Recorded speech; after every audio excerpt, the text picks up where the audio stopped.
기원전 539년 페르시폴리스의 대리석 홀에 당신이 서 있습니다. 아침 햇살이 조각된 돌 창문을 통해 스며들고 멀리서 말발굽 소리가 다가오는 것이 들립니다.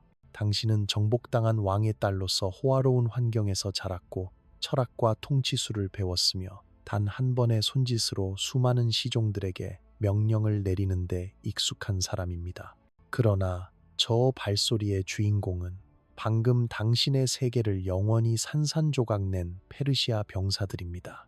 아버지의 왕국은 무너졌습니다. 오빠들은 전장에서 목숨을 잃었습니다. 그리고 당신은 곧 고대 세계에서 왕족 여성들에게, 페르시아인들에게 사로잡힌다는 것이 단순한 죽음보다 훨씬 더 복잡하고 심리적으로 파괴적인 무언가를 의미한다는 사실을 깨닫게 될 것입니다. 당신을 기다리고 있는 것은 현대 관객들이 그 실체를 이해하기조차 힘들어하는 너무나 완벽한 체계적 변형입니다. 2세기 이상 동안 페르시아 제국은 고대 세계를 지배했으며 인도에서 이집트까지 뻗어 있었고 수십 개의 정복된 왕국들을 아우르는 영토를 통제했습니다. 우리는 그들의 건축적, 업적, 행정적 혁신, 종교적 관용에 대한 명성을 기억합니다. 하지만 역사학자들이 이 제국이 패배한 왕족의 아내들과 자매들을 어떻게 다뤘는지 살펴볼 때 대체로 간과해온 페르시아 정복의 또 다른 차원이 존재합니다. 명예와 존중의 외양을 유지하면서도 귀족 여성들을 제국 정책의 도구로 전락시킨 계산된 심리적 통제 방식입니다. 페르시아군의 왕족 여성으로 사로잡힌 순간 당신의 삶은 당신을 파괴하는 것이 아니라 완전히 다른 존재로 변화시키도록 설계된 정교한 시스템 안으로 들어갑니다. 이것은 우발적인 잔혹함이나 무작위적 폭력이 아니었습니다. 이것은 페르시아인들이 도로 건설과 세금 징수에 적용했던 것과 동일한 정밀함으로 실행된 의도적인 제국 정책이었습니다. 정복당한 왕족 여성들에 대한 페르시아의 접근 방식은 정교한 문명이 심리적 조작을 자비라고 부르며 어떻게 정상화할 수 있는지에 대해 깊이 불편한 진실을 드러냅니다. 당신의 포획은 페르시아 행정관들이 통합의식이라고 부르는 것으로 시작될 것입니다. 왕족 포로들을 단순히 노예로 만들거나 처형했던 다른 고대 제국들과 달리 페르시아인들은 귀족 여성들이 특별한 처리를 요하는 귀중한 정치적 자산이라는 것을 이해했습니다. 당신은 쇠사슬에 묶인 채가 아니라 당신의 이전 지위에 걸맞은 덮개가 있는 마차로 이동하게 될 것입니다. 페르시아 관리들은 당신이 알던 모든 것으로부터 수백 마일 떨어진 곳으로 당신을 호송하면서도 당신의 왕족 칭호로 당신을 부를 것입니다. 이러한 겉보기 존중은 계산된 심리적 조건화 과정을 감추고 있었습니다. 페르세폴리스나 수사로 가는 여정은 수개월이 걸릴 수 있었고 그동안 페르시아 호위병들은 점진적으로 당신에게 새로운 현실을 소개할 것입니다. 그들은 당신의 생존이 페르시아 관습을 받아들이고 페르시아 언어를 배우고 당신의 이전 정체성이 더 이상 존재하지 않는다는 것을 받아들이는 데 달려있다고 설명할 것입니다. 메시지는 명시적으로 위협적이지 않으면서도 분명했습니다. 협력은 편안함과 가능성을 의미했습니다. 저항은 귀족 출신이 아무런 보호를 제공하지 못하는 광대한 페르시아 관료제 속으로의 소멸을 의미했습니다. 페르시아 궁정에 도착하면 정복된 영토들에서 온 수십 명의 다른 왕족 여성들이 이미 같은 변화를 겪었다는 것을 발견하게 될 것입니다. 리디아, 바빌론, 이집트, 인도 출신의 옛 공주들이 이제 제국 가문 내에서 다양한 기능을 수행하고 있었습니다. 일부는 페르시아 귀족들의 부차적인 아내가 되었습니다. 다른 이들은 문화 고문으로서 그들의 옛 영토를 통치하는 것을 돕고 있었습니다. 소수는 대왕 자신의 신뢰받는 조언자로서 놀라운 영향력을 획득했습니다. 그러나 이러한 겉보기, 성공은 예전의 당신이라면 경악했을 대가를 치르고 이루어진 것이었습니다. 페르시아 시스템은 완전한 심리적 항복을 요구했습니다. 당신은 왕족의 정체성을 포기해야만 왕족의 품위를 유지할 수 있었습니다. 페르시아의 이익에 봉사해야만 제국 정책에 영향을 미칠 수 있었습니다. 고향 출신의 다른 사람들을 예속시키는 것을 도와야만 권력을 얻을 수 있었습니다. 제국 하렘은 이 시스템의 가장 정교한 측면을 대표했습니다. 갇힌 첩들의 고정관념적 이미지와는 거리가 멀게 페르시아 왕실은 포로로 잡힌 귀족 여성들이 상당한 권위를 얻을 수 있는 복잡한 정치기관으로 기능했습니다. 하지만 이 권위는 그들의 원래 문화적 정체성을 체계적으로 벗겨내고 그것을 페르시아의 가치관과 페르시아에 대한 충성심으로 대체하는 과정을 통해 얻어졌습니다. 하렘에 들어온 왕족 포로들은 페르시아 관습, 언어, 종교, 정치 철학에 대한 수년간의 교육을 받았습니다. 그들은 쐐기문자로 글을 쓰는 법, 아후라 마즈다를 숭배하는 법, 페르시아 궁정 생활의 복잡한 의전을 헤쳐나가는 법을 배웠습니다. 탁월한 지성과 적응력을 보여준 이들은 진정한 영향력을 가진 지위로 올라갈 수 있었고, 지방 행정에서 군사 전략에 이르는 문제들에 대해 대왕에게 조언했습니다. 이 시스템의 심리적 탁월함은 완전한 문화적 변형에 대해 실질적인 보상을 제공하는 방식에 있었습니다. 포로로 잡힌 리디아 공주는 아버지의 궁정에서 그랬던 것보다 페르시아 귀족 여성으로서 더 강력해질 수 있었습니다. 이집트 왕족의 딸은 세 대륙에 걸쳐 수백만 명의 사람들에게 영향을 미치는 제국 정책에 영향을 줄 수 있었습니다. 그러나 이러한 성취는 이전에 그들의 정체성을 정의했던 모든 것을 포기하는 것을 필요로 했습니다. 페르시아 행정관들은 이러한 변화를 관료적 정밀함으로 문서화했습니다. 왕실 기록 보관소에는 귀족 포로들이 통합의 다양한 단계를 거치며 진행되는 과정을 추적하는 상세한 기록이 포함되어 있습니다. 초기 평가는 그들의 교육 배경, 정치적 지식, 제국 행정에 대한 잠재적 유용성을 기록했습니다. 후속 보고서는 페르시아 관습에 대한 그들의 적응, 충성심 입증, 제국 위계 내에서의 승진 준비도를 문서화했습니다. 가장 성공적인 포로들은 페르시아 자료에서 다리 건설자라고 불리는 존재가 되었고, 페르시아 행정관들과 정복당한 그들의 고향 사이의 중개자 역할을 했습니다. 이 여성들은 지역 관습, 정치적 네트워크, 잠재적 저항 운동에 대한 깊은 지식을 가지고 있었습니다. 그들의 협력은 대규모 군사 주둔 없이도 먼 영토에 대한 페르시아의 통제를 유지하는 데 매우 귀중한 것으로 입증되었습니다. 그러나 이러한 협력의 대가는 심오한 심리적 분열이었습니다. 이 여성들은 자신의 원래 정체성과 채택한 페르시아, 페르소나 사이에서 끊임없는 긴장 속에 살았습니다. 그들은 정복자들의 이익에 봉사하면서 예전 신하들에 대한 영향력을 행사했습니다. 그들의 높아진 지위가 자신의 문화유산을 배신하려는 의지에 달려 있다는 것을 알면서도 사치와 존중을 누렸습니다. 페르시아 기록들은 일부 귀족 포로들이 이 시스템 내에서 번영했으며 원래 왕국에서는 불가능했을 수준의 권력과 영향력을 달성했음을 보여줍니다.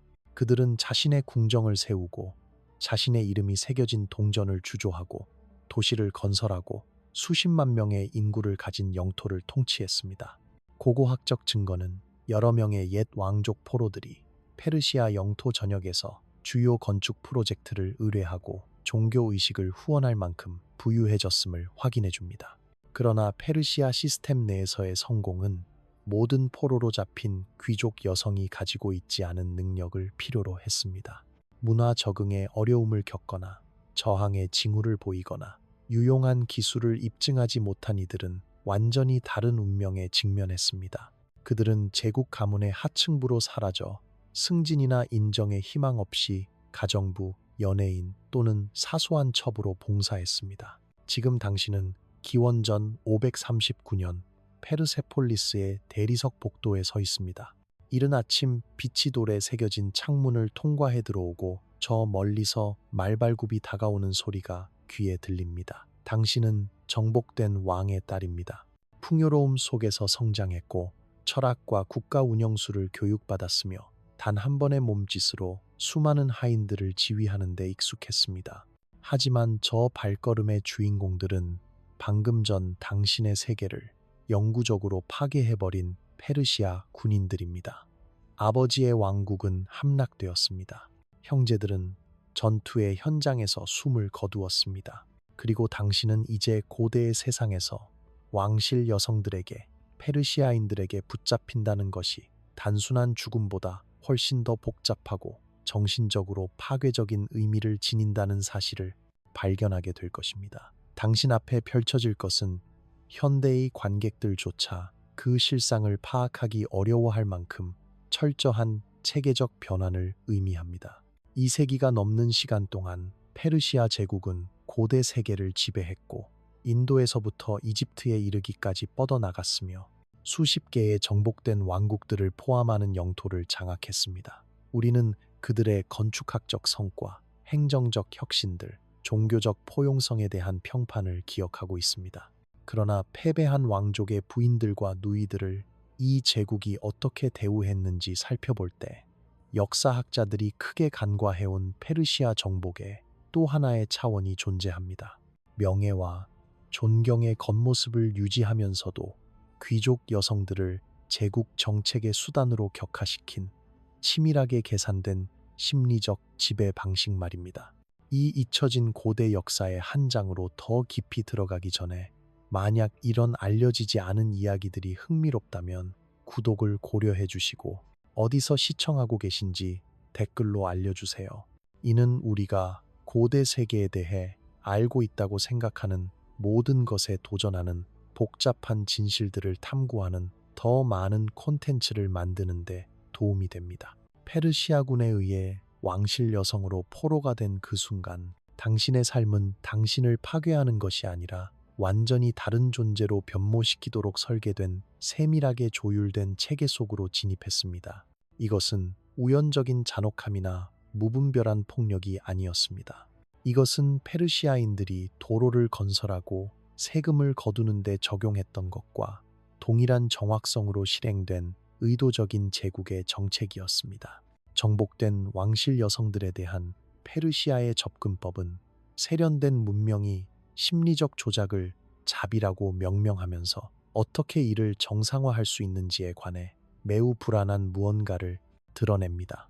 당신의 포획은 페르시아 관료들이 통합 의례라고 칭한 것으로 시작될 것입니다.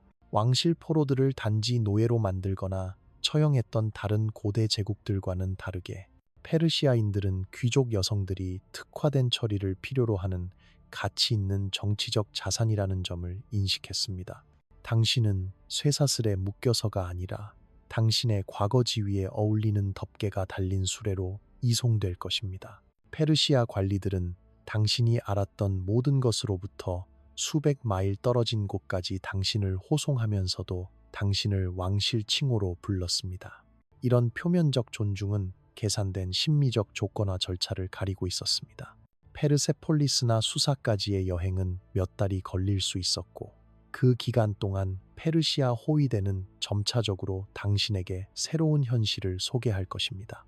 그들은 당신의 생존이 페르시아 풍습을 수용하고 페르시아 언어를 익히고 당신의 과거 정체성이 더 이상 존재하지 않는다는 사실을 받아들이는데 달려있다고 설명할 것입니다. 그 메시지는 명시적으로 위협적이지는 않았지만 명확했습니다. 협력은 안락함과 가능성을 뜻했습니다. 저항은 귀족 혈통이 아무런 보호막을 제공하지 못하는 거대한 페르시아 관료 체계 속으로의 소멸을 의미했습니다. 페르시아 궁정에 도착하면 정복된 지역들에서 온 수십 명의 다른 왕실 여성들이 똑같은 변화를 겪었다는 것을 발견하게 될 것입니다. 리디아, 바빌론, 이집트, 인도 출신의 과거 공주들이 이제는 제국 가문 안에서 여러 역할을 수행하고 있었습니다. 일부는 페르시아 귀족들의 부차적 배우자가 되었습니다. 또 다른 이들은 문화 조언자로서 그들의 이전 영토를 통치하는 일을 돕고 있었습니다. 소수는 대왕 본인의 신뢰받는 상담역으로서 주목할 만한 영향력을 확보했습니다. 하지만 이런 외견상의 성공은 과거의 당신이었다면 경악했을 대가와 함께 왔습니다. 페르시아 체계는 완전한 심리적 굴복을 요구했습니다. 당신은 왕실의 정체성을 버려야만 왕실의 위엄을 지킬 수 있었습니다. 페르시아의 이해관계에 봉사해야만 제국의 정책에 영향을 끼칠 수 있었습니다. 고국 출신의 다른 이들을 복속시키는 일을 도와야만 권력을 획득할 수 있었습니다. 제국의 하렘은 이 체계의 가장 세련된 측면을 보여주었습니다. 감금된 첩들에 대한 고정관념적 이미지와는 거리가 멀게도 페르시아 왕실 가문은 포로가 된 귀족 여성들이 상당한 권위를 달성할 수 있는 복잡한 정치 기구로서 작동했습니다. 하지만 이 권위는 그들의 본래 문화적 정체성을 체계적으로 벗겨내면서 그 자리를 페르시아의 가치와 페르시아에 대한 충성심으로 채워넣는 과정을 통해 주어졌습니다. 하렘으로 들어온 왕실 포로들은 페르시아의 풍습, 언어, 종교, 정치 철학에 대한 수년의 교육을 거쳤습니다. 그들은 쐐기 문자로 쓰는 법을, 아후라 마즈다를 숭배하는 법을, 페르시아 궁정 생활의 복잡한 의전을 탐색하는 법을 배웠습니다. 뛰어난 지적 능력과 적응성을 입증한 이들은 진정한 영향력을 지닌 위치로 상승할 수 있었고, 지방 행정에서부터 군사 전략에 이르는 문제들에 대해 대왕에게 조언을 했습니다. 이 체계의 심리적 탁월함은 완전한 문화적 변화에 대해 실제적인 보상을 제공하는 방식에 있었습니다. 포로가 된 리디아의 공주는 아버지의 궁정에서였던 것보다 페르시아 귀족 여성으로서 더 강력해질 수 있었습니다. 이집트의 왕실딸은 3개 대륙에 걸쳐 수백만의 사람들에게 영향을 미치는 제국의 정책에 관여할 수 있었습니다. 그러나 이런 성취들은 이전에 그들의 정체성을 규정했던 모든 것을 포기하는 것을 필요로 했습니다. 페르시아 관료들은 이러한 변화들을 관료적 정밀성으로 기록했습니다. 왕실 보관소에는 귀족 포로들이 통합의 여러 단계를 거치며 나아가는 과정을 추적하는 상세한 기록들이 담겨 있습니다. 초기 평가서들은 그들의 교육 배경, 정치적 지식, 그리고 제국 행정에 대한 잠재적 유용성을 기재했습니다. 후속 보고서들은 페르시아 풍습에 대한 그들의 적응 과정, 충성심 표명, 제국 위계 안에서의 승진 준비 상태를 문서화했습니다. 가장 성공적인 포로들은 페르시아 자료에서 다리 건설자라고 명명된 존재가 되었고, 페르시아 관료들과 그들이 정복한 고국 사이의 중재자 역할을 수행했습니다. 이 여성들은 지역의 풍습, 정치적 네트워크, 잠재적 저항 운동에 대한 깊은 지식을 보유하고 있었습니다. 그들의 협력은 대규모 군사 주둔을 필요로 하지 않으면서도 원거리 영토에 대한 페르시아의 통제를 유지하는 데 귀중한 것으로 증명되었습니다. 그러나 이러한 협력의 대가는 심각한 심리적 분열이었습니다. 이 여성들은 자신들의 본래 정체성과 채택한 페르시아 인격 사이에 끊임없는 긴장 상태에서 살았습니다. 그들은 정복자들의 이익에 복무하면서 옛 백성들에 대한 영향력을 행사했습니다. 그들은 자신들의 높아진 지위가 자신들의 문화유산을 배신하려는 의지에 의존한다는 것을 알면서도 사치와 존경을 향유했습니다. 페르시아 기록들은 일부 귀족 포로들이 이 체계 안에서 번영했으며 그들의 본래 왕국에서는 불가능했을 수준의 권력과 영향력에 도달했음을 드러냅니다. 그들은 자신의 궁정을 세웠고 자신의 이름이 새겨진 주화를 발행했으며 도시들을 건립했고 수십만 명의 인구를 가진 영토들을 다스렸습니다. 고고학적 증거는 여러 명의 과거 왕실 포로들이 페르시아 영토 전역에서 주요 건축 프로젝트를 의뢰하고 종교 의식들을 후원할 만큼 부유해졌음을 확인시켜 줍니다. 그러나 페르시아 체계 내에서의 성공은 모든 포로가 된 귀족 여성이 갖추고 있지 않은 능력들을 요구했습니다.